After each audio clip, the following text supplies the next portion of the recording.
Le prochain forum des médecines de l'âme à Colmar, les 15-16 mars prochains, accueille Jean-Patrick Chauvin, un médecin généraliste, qui vient avec un thème un peu particulier, le rapprochement qu'on pourrait faire entre la médecine et l'âme. Tout un programme. Eh bien, bonjour Jean-Patrick. Bonjour Gilles. Jean-Patrick, tu es déjà venu à un forum à Caen l'année dernière, en 2024. Et cette année, tu reviens au prochain forum de Colmar. Tu as un Oui, petit peu des attaches vers l'Alsace, toi, hein. Mais, ben oui, oui, j'ai des attaches alsaciennes, j'ai des racines alsaciennes, puisque mes grands-parents maternels étaient alsaciens tous les deux, ils parlaient même pas français. Et j'ai ah ouais. commencé à tout petit, j'ai commencé à parler en alsacien, moi. J'étais bilingue tout petit. Mais après, je sais que tu as commencé ta carrière de médecin généraliste à Albertville, pas très loin de chez moi, là. Et Ouais. puis, on s'est rencontrés au forum de Caen. Et là, à Colmar, tu viens avec un thème de conférence. Alors, tu as écrit un livre sur la maladie qui enseigne. Et comme beaucoup de médecins généralistes, souvent d'ailleurs, tu t'es posé des questions à un moment pour aller chercher d'autres formes de soins, et l'homéopathie par exemple. Et puis à un moment, tu te dis, mais est-ce que la maladie, elle a un sens? Je suppose que c'est un peu ça, comme ça que tu l'as vécu. Et surtout, là, tu viens avec un thème. Voilà, c'est là où je t'attends un petit peu, hein. Tu viens avec un thème un peu, j'allais dire un peu provocateur dans l'époque actuelle, en disant, mais il faut remettre une âme dans la médecine de ce siècle. Et alors, c'est quoi pourquoi tu vas sur ce thème-là et qu'est-ce qui te fait aller vers ce thème-là? Bah, disons que c'est la suite de mon cheminement qui me fait aller sur ce thème-là. Euh, Comment dire les choses? C'est-à-dire qu'aujourd'hui, on est dans un processus évolutif de la médecine qui prend deux grandes directions, à mon sens. Une direction qui est gérée d'un point de vue technologique, avec l'irruption de plus en plus prégnante de ce qu'on appelle l'intelligence artificielle, qui a certainement du bon, c'est-à-dire qu'en fait, ça nous amène des outils technologiques pour que le médecin qui va être en exercice, d'une certaine façon, laisse son intelligence de côté, mais pour ouvrir la porte à une autre performance que je pourrais appeler l'intelligence du cœur ou l'intuition ou la fonction vie intérieure. C'est-à-dire qu'en fait, il ne faudrait pas s'égarer sous couvert de médecine avec des critères scientifiques, d'oublier que en même temps, on rencontre des êtres qui ont une âme et un esprit. Pour moi, aujourd'hui, une des failles fondamentales de la médecine moderne, c'est une faille anthropologique. C'est-à-dire qu'en fait, on vit sur une définition de l'être humain qui est totalement caduque et qui est même fausse. Car on considère que l'être humain est un animal supérieur. Or, c'est archi faux. L'être humain est un règne à part entière. De la même façon qu'il y a un règne animal, un règne végétal, un règne minéral, il y a un règne hominal à part entière. Et donc, c'est pour répondre, à mon sens, à cette faille anthropologique fondamentale que j'ai mis ce titre-là. Remettre une âme, en fait, c'est essayer bien au-delà de l'âme, parce que un aspect des choses de la nature humaine, mais il ne faudra pas négliger aussi la dimension spirituelle, c'est-à-dire l'esprit. Corps, âme, esprit. En fait, c'est tripartite, l'être humain. C'est ça qu'il faut voir. Et il ne faut pas perdre de vue cette chose-là, et je dirais même qu'il est vital, en fait, de prendre en considération aujourd'hui, euh, du fait du développement, je dirais, de l'intelligence artificielle et d'une super technologie, en même temps, il va falloir restaurer une humanité, ou du moins instaurer une autre vision de l'humanité. Voilà le propos, en gros. Mhm. Et pour ça, tu as déjà exploré pas mal de choses parce que je sais que tu as créé tout un groupe de réflexion dans ce domaine-là. Et en plus, tu viens non seulement avec cette conférence, mais tu viens faire un atelier. D'ailleurs, j'aimerais bien t'interroger avec ton collègue médecin sur cet atelier, puisque tu parles carrément dans l'atelier du domaine de la prière dans le soin. Et donc, tu as vraiment des idées déjà bien, bien avancées. Ça fait des années que tu travailles sur le sujet.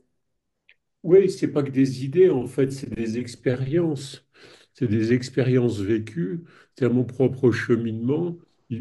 En fait, c'est toujours le même principe dont on avait déjà parlé quand j'étais venu à Caen, c'est connais-toi toi-même et tu connaîtras l'univers et les dieux. C'est cette phrase-là que j'ai retrouvée aussi dans un évangile qui est un évangile apocryphe, qui est l'évangile de Thomas, où il dit la même chose, c'est sans connaissance de toi, ta vie est vaine, quoi. En gros, c'est ça. Je résume très vite, hein. Et le propos, en fait, c'est d'essayer de restaurer, ou du moins d'instaurer, cette dimension de l'humanité et, et la fonder, je dirais, comme les grandes médecines traditionnelles, que ce soit la médecine chinoise, la médecine ayurvédique et la médecine amérindienne, c'est celle que sur lesquelles je me suis un peu le plus documenté. Ce sont des médecines qui sont fondées sur des traditions spirituelles.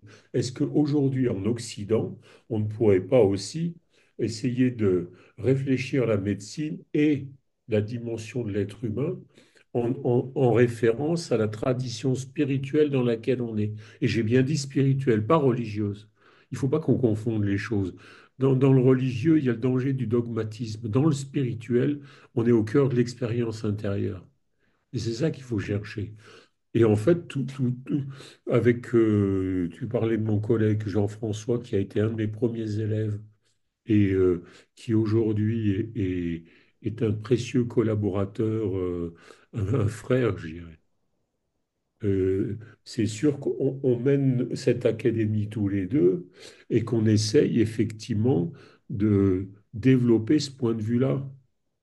Alors, je l'ai résumé, c'est redonner une âme à la médecine, mais c'est peut-être prendre en considération que l'être humain ne se réduit pas à une simple biologie du corps, quoi, Mhm. visible. Toi, tu viens le dimanche pour la conférence, tu viens le dimanche 16 mars à Colmar, donc au Forum des médecines de l'âme de Colmar, à 13 heures. Oui, Les gens pourront faire dédicacer ton ouvrage.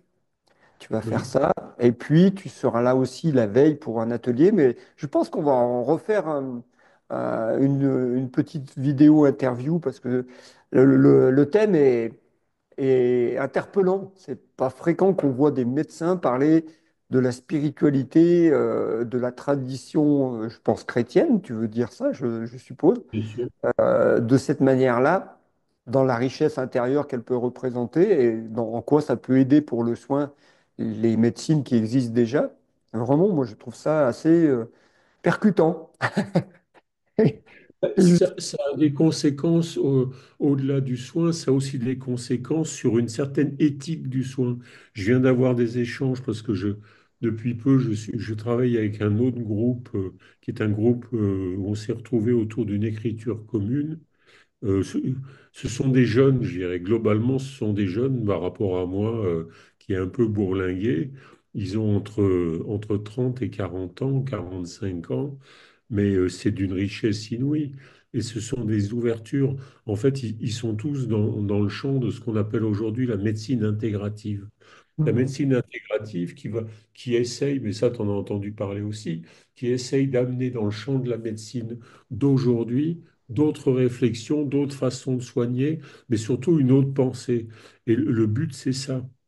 Et d'ailleurs, j'étais intervenu à- à un congrès à Bordeaux, ben, très peu de temps après Caen. J'étais intervenu pour faire l'ouverture de ce congrès c'était le sommet des médecines centré sur l'humain. Et je suis toujours très en relation avec eux. On est en train de travailler ensemble. C'est la première chose, c'est et si on redéfinissait, qu'est-ce que c'est que l'être humain, l'être hominal, dans toutes ses dimensions. Et en fait, le propos, il est là. À partir du moment où on accepte que l'être humain a une dimension spirituelle et que j'ai une vie spirituelle engagée, il va de soi que la prière prend une place dans ma vie personnelle, mais elle prend une place dans ma vie de soignant.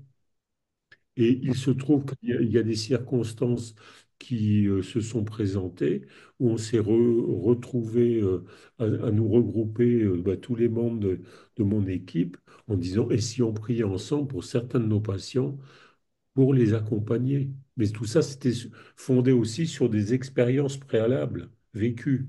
Mhm. C'est génial. Donc, tu vas nous expliquer tout ça bah, très vite, hein, puisqu'on là, on approche du forum. Et dans une terre qui est l'Alsace, qui est quand même très, très sensible à cet Oui, aspect spirituel. Ouais. On se dit, complètement. ouais, on se dit à bientôt. Et puis en plus, j'adore Colmar, c'est une très belle ville. À bientôt, Jean-Patrick. À très bientôt, Gilles, je me réjouis de te retrouver.